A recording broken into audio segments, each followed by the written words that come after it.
안녕하세요. 망설이다가 이야기를 써봅니다. 저희 외할머니는 올해 연세가 93세십니다. 연로하시죠? 그렇지만 아직 정정하셔서 아직도 잘 걸으시고 집안에 행사가 있으면 소주 한 병쯤은 거뜬하십니다. 노래도 잘 부르시고 기억력도 굉장히 정확하세요. 몇 년 전 있었던 집안의 사소한 일까지 다 기억해내시죠.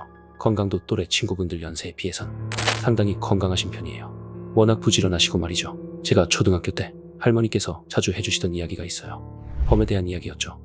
그 이야기를 하실 때면 할머니는 굉장히 긴장하시고 표정도 상당히 진지해지십니다. 아무래도 직접 겪으셔서 그렇겠죠. 부들부들 떠시기도 하고 아무튼 좀 무섭습니다.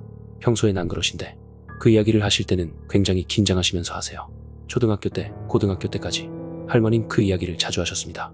TV에 나오는 호랑이를 보시면 할머니는 그게 범이 아니라고 하세요. 그거 호랑이 아니라고. 범은 영물이고 하얀 거라고. 왜 그런진 모르겠습니다만 하여튼 할머니는 그렇게 주장하시고 계세요.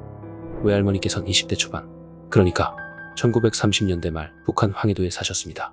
6.25 때 가족이 모두 월남하셨고요. 할머니가 20살 때 동네 친구분들과 함께 산으로 고사리를 뜯으러 가셨다고 합니다. 그날은 평소에 가던 길 말고 더 깊은 어느 산을 가자고 누가 그러셨다는군요. 거기 고사리가 더 많다고.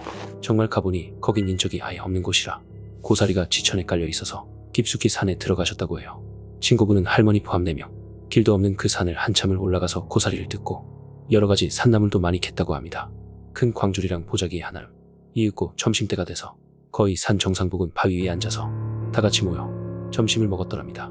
싸온 점심 보리밥에 된장이랑 오이김치를 먹고 오늘은 나물도 많이 캤으니 내려가자 했다고 해요.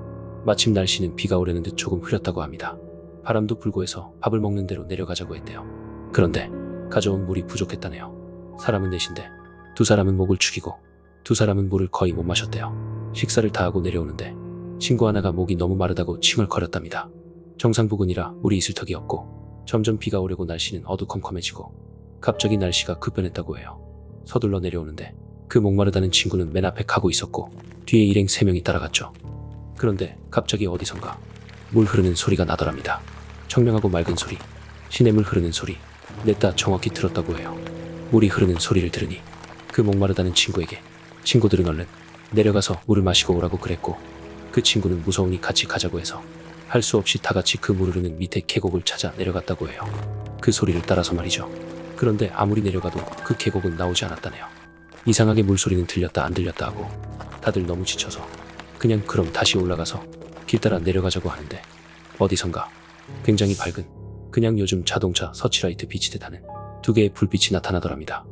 올라가는 길목이고 그 인광은 밑을 내려다보는 상황이었죠.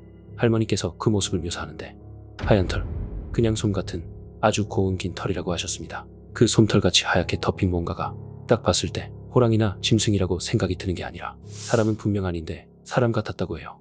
모습은 하얀 털로 뒤덮인 뭔가인데 머릿속으로는 아주 곱다는 느낌이었다는군요. 눈빛이 굉장히 강렬하고 딱 서서 아래로 굽어보면서 입으로 추정되는 곳에서는 계곡 소리를 내고 있었다고 해요.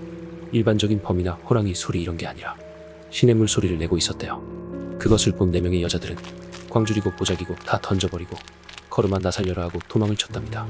온몸이 나뭇가지에 긁히는 것도 모른 채 정신없이 내려왔대요. 4명이 다 뭉쳐서 소리를 막 지르고 신발이고 뭐고 정신없이 아래로 내려왔다고 합니다. 마침 내려오니 산중턱에 약초꾼들이 임시로 쓰는 오두막 같은 게 있었다고 해요.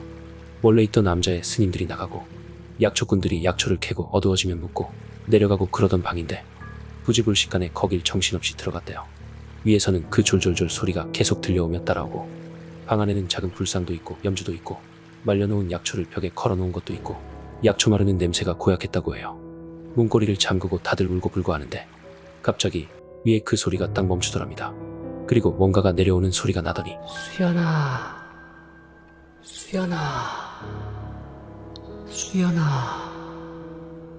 그 목마르던 친구 이름을 부르더랍니다.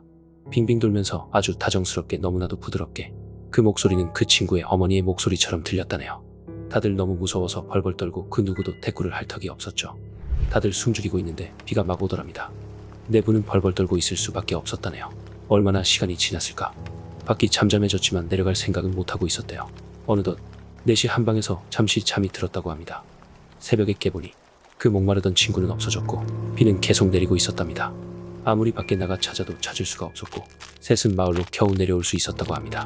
다들 만신창이가 된 채로 말이죠. 그 뒤로 마을은 발칵 뒤집어졌고 10명 넘게 그 마을을 조사했다고 해요.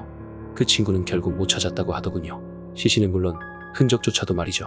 아주 오래전 일인데 할머니는 제가 아주 어릴 때부터 그 이야기를 가끔 하셨어요. 너무 생생하다고 해요.